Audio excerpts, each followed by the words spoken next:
그런데 이 오스만 제국에도 위기가 옵니다. 그 위기가 오는 까닭은 뭐냐면 사실은 오스만 제국이 나중에 좀 더 자세하게 설명하겠습니다만 그런 난공불락의 성인, 황금의 성인 콘스탄티노플을 차지하고 이스탄불로 바꿀 수 있었던 것은 무기가 뛰어났었기 때문입니다. 전술이 뛰어났었기 때문입니다. 그러나 그 콘스탄티노플을 이스탄불로 바꾸고 난 다음에 오스만 투르크의 전성기가 오기는 왔지만 지속적인 무기 개발의 노력을 하지 않았어요. 그래서 시간이 한참 흐른 다음에는 유럽에 비하면은 오스만 투르크의 무기가 훨씬 뒤지게 됩니다. 또 여러 가지 이유에 의해서 그 여러 가지 이유 중에서 아주 중요한 것은 지중해의 맨 서쪽 끝에 있었던 나라들, 즉 스페인과 포르투갈과 같은 나라들이 인도로 가는 직항로를 개발함으로써 그렇게 됨으로써 인도 또는 동남아시아에서부터 흘러들어올 향신료가 콘스탄티노플의 과거에는 이스탄불의 과거에는 집중이 되었으나 이제는 새어나가기 시작한 거죠. 그러면서 이제 위기가 옵니다. 그리고 내적으로 보더라도 제국을 운영하는 관리들, 제국을 지배하는 정치가들이 여러 가지 반란에 시달리고 또 자기들끼리 내부의 권력 투쟁에 매달리면서 결국 왕국은 서서히 망하게 됩니다.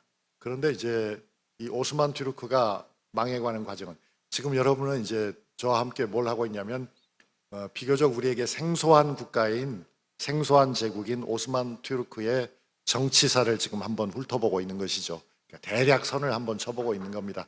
자세히 말하면 한이 없겠습니다만 이게 이제 우리나라로 치면 숙종 때 17세기 후반에 오스만 투르크가 전성기에 달았던 시기보다 그게 대개 1453년이니까 약 250년 정도 뒤가 되면은 오스만 투르크는 겉으로 보기에는 정말 그 세력의 정점에 이르러서 당시 유럽에서 제일 큰 국가가 합스부르크 왕조, 오스트리아의 수도를 둔 합스부르크 왕조인데 그 합스부르크 왕조마저 무너뜨리기 위해서 공성전을 하는데 그게 결국 실패해요. 실패하게 되는 까닭은 뭐냐면 유럽은 이슬람 국가고 오스만 투르크는 이슬람 국가잖아요. 그러니까 이슬람의 침략에 대해서 유럽 여러 나라들이 공동 보조를 취해 가지고 어떻게든지 오스만 투르크 침략에서 합스부르크 왕조를 구출하려는 필살의 노력을 하는 겁니다. 그때 이제 합스부르크 왕조뿐만 아니라 베네치아 공화국, 폴란드, 리투아니아, 거기에 러시아까지 가세해 가지고 공동 방어를 하는 바람에 오스만 제국이 뒤로 물러나게 되었다. 그리고 그 다음부터는 점점점 퇴락의 길을 걸어가게 되는데요. 결국 이 오스만 투르크에게 결정타를 매긴 것은 러시아였어요. 러시아. 그 러시아 터키 전쟁에서 러시아는 이제 말하자면 신흥국가였던 것이고요. 오스만 터키는 노쇠한 대제국이었다. 그러니까 새롭게 부상하는 신흥제국과 낡은 구제국이 부딪히면 대개는 어떻게 되겠습니까? 대개는 낡은 제국이 무너지게 되어 있습니다. 여기서 우리는 우리의 현실 문제도 한번 생각해 볼 필요가 있습니다. 그러니까 오늘날 세계를 지배하는 최강의 국가는 어디입니까? 그거는 뭐 두말할 필요가 없이 미국이죠. 그런데 미국이라고 하는 국가는 이미 신성의 그러니까 새로 등장한 제국입니까? 아니면 노쇠한 제국입니까? 이미 노쇠한 제국입니다. 미국은 1등이긴 하지만 노쇠한 제국입니다. 이 미국의 미제국이죠. 미제국에 강력하게 도전하고 있는 신흥제국이 또 있습니다. 그 신흥제국이 어디입니까, 여러분? 그게 중국입니다.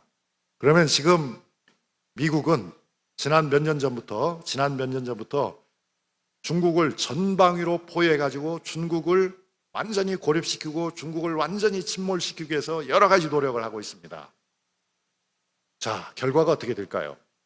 결과는 물론 예측할 수 없는 변수들이 많이 있지만 저는 역사가로서 역사적 경험을 바탕으로 얘기한다면 노쇠한 제국과 신흥 제국이 부딪히면 어떻다? 신흥 국가가 이길 가능성이 높습니다. 저는 감히 제 역사적 지식의 판단에서 기초에서 판단한다면 아마 20, 30년 후에는 중국이 세계 1위 국가가 될 가능성이 미국이 현재의 자리를 지킬 가능성보다는 두세 배 높다고 생각합니다. 왜냐하면 이미 중국은 미국이 아니어도 자기의 생명선을 충분히 확보할 수 있는 상황에 도달했어요. 가령 엊그저께도 브라질의 룰라 대통령이 아주 대규모 사절단을 이끌고 중국을 방문했습니다. 브라질과 중국은 어떤 관계일까요? 우선 브라질이나 중국은 미국의 말을 듣습니까? 안 듣습니까? 잘 안 듣습니다. 러시아는 듣습니까? 안 듣습니까? 잘 안 듣습니다. 인도는 듣습니까? 안 듣습니까? 잘 안 듣습니다.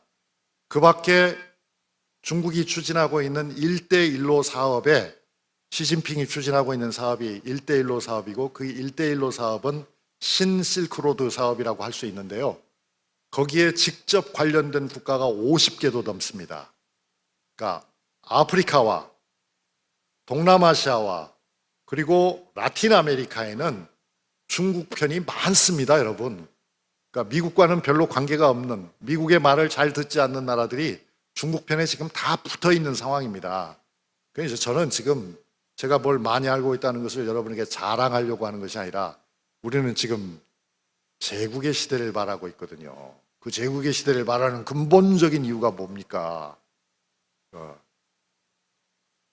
오스만 투르크에 관한 역사는 물론 저의 설명을 통해서 여러분이 뭔가 좀 더 많은 지식을 보태실 수도 있지만 그것이 전부는 아니고요.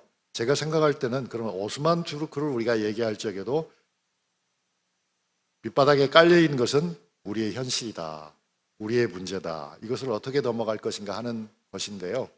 지금 미국은 일본을 압박해가지고 일본을 한편으로 압박하고 약체 정부인 윤석열 정부를 대거 공격해가지고 미국 편에 완전히 줄 세우기를 하고 있는 거예요. 중국과의 관계를 거의 단절에까지 몰고 가려고 하고 있는 거예요. 그런데 역사의 대세로 보면 어떻다는 거예요? 그게 성공할 가능성이 별로 없다는 것입니다.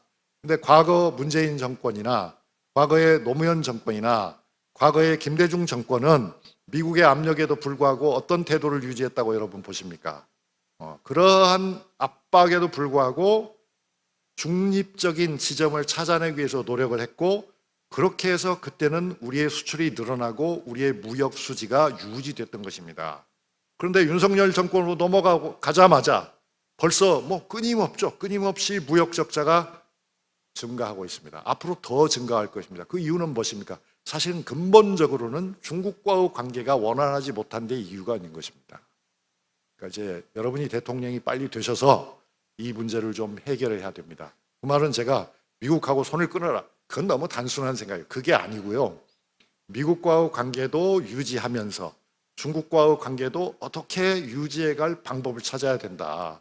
우리는 절대 이 지구상에 존재하는 미국이라는 제국에 일본이라는 구시대의 제국에 충성을 다함으로써 우리가 살 수 있는 길은 없다. 물론 우리가 중국에 충성을 다하자는 것은 더더욱 아닙니다. 우리가 충성을 다해야 할, 우리가 충성을 바쳐야 할 대상은 누구겠습니까, 여러분?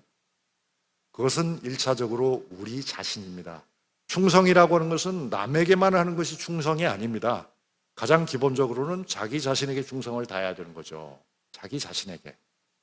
그리고 사적인 이익보다는 공적인 이익을 위해서, 즉 인류 공동체의 이익을 위해서, 인류 공동체의 미래를 위해서 우리가 우리 힘을 쏟아야 하는 것이지 그냥 안이하게 미국이 최고야, 미국 말만 잘 들으면 돼, 그 다음에 일본이야, 일본 말만 잘 들으면 돼, 그런 바보 같은 생각을 빨리 그런 바보 같은 생각으로부터 빨리 결별을 해야 돼요. 그런데 윤석열 정부에서 그게 과연 가능할까? 여러분 걱정하시죠? 저는 걱정이 많아서 잠이 안 옵니다. 제 눈을 보면 잠을 안 잔 것 같지 않습니까? 네. 자, 그래요. 이제 그 얘기는 그쯤 하고 이렇게 보면은 그 이스탄불이라고 하는 이스탄불이라는 도시는 사람들이 참 많이 살기도 하지만 어때요? 경치가 좀 어떻습니까?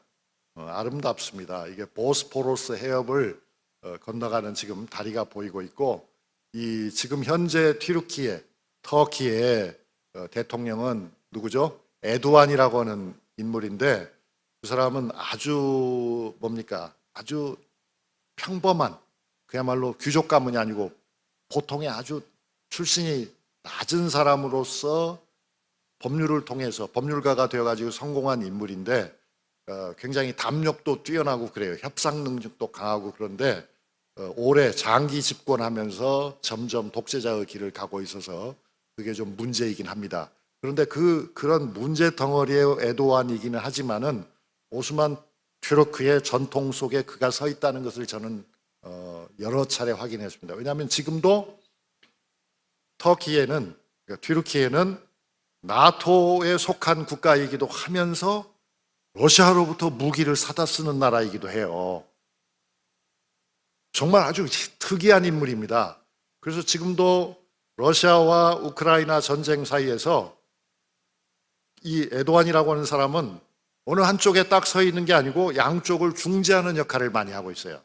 그러니까 작년 가을부터 금년 봄 사이에 우크라이나는 사실 세계 최고의 곡창지대거든요.